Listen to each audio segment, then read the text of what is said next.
Venice is on an island, kind of a series of islands.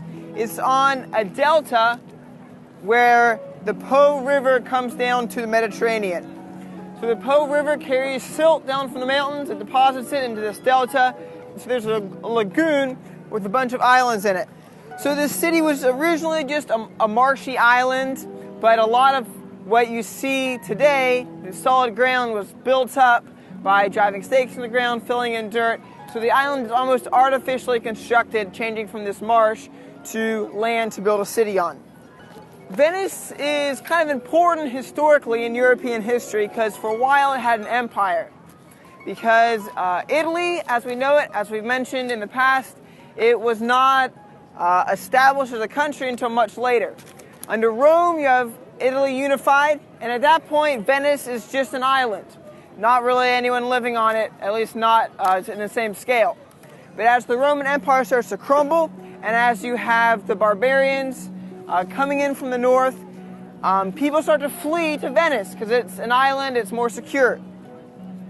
So as they're fleeing from these Visigoths and Huns, the city begins to take shape.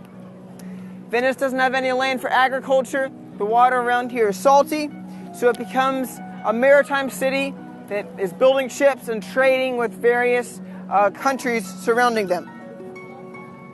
And it's actually at a very good spot for trading, because it's at almost at the top of the Adriatic Sea. The Adriatic is the branch of the Mediterranean that separates Italy and Greece. And the Adriatic is important because it's kind of a maritime highway. It separates Europe from the eastern Mediterranean. Venice sits along the trading route between the east and the west. This is where you would trade goods from Hungary to and from Hungary. So it's also a city that's pretty safe from attack because the delta is hard to navigate. You have to know exactly where the channels are. So the harbor is safe from attack. Different cultures and history have a lot different goals. Rome, as we talked about, people were focused on honor, advancement, ambition, politically, militarily. Here in Venice, their focus is on money. That's nearly the entire goal of the city. They would do nearly anything to gain wealth. They became famous merchants, trading around the world, living. They would have colonies in a lot of big cities in foreign countries because they were traders there. Every decision they made, who they allied with, all monetary. Venice is a republic. It's one of the longest lasting democratic states in history. It was ruled by a great council which was made up of the leaders of the patrician, the elite families. The overall ruler was called the Doge, which is basically the same as Duke in English. This is the Doge's palace behind me.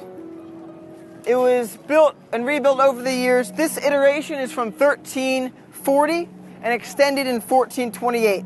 It was both the Doge's home and also the Capitol building for Venice. The Doge would serve for life, and they would typically choose old men, sometimes 90 years old. They chose them because they were old, so they were saying that they were wise. So the sea is very important to them because they are this Mediterranean, or this maritime power on the Mediterranean. The name of Venice's colonies, as they began to gain power and establish colonies, was Stato di Mar, which means dominions of the sea. And every year they had a ceremony where the Doge, their ruler, would actually marry the sea in a symbolic way. They had this procession of boats that would sail out, and they would pray for us and all who sail there on the sea might be calm and quiet. And then they would drop this wedding ring into the sea, saying, "We wed thee, sea," as a sign of true and everlasting domination. So they're saying that the sea is their wife, and obviously they have this, they have the view that the husband is the head of the household, so that it's saying that Venice and the sea were one, and Venice rules over the sea.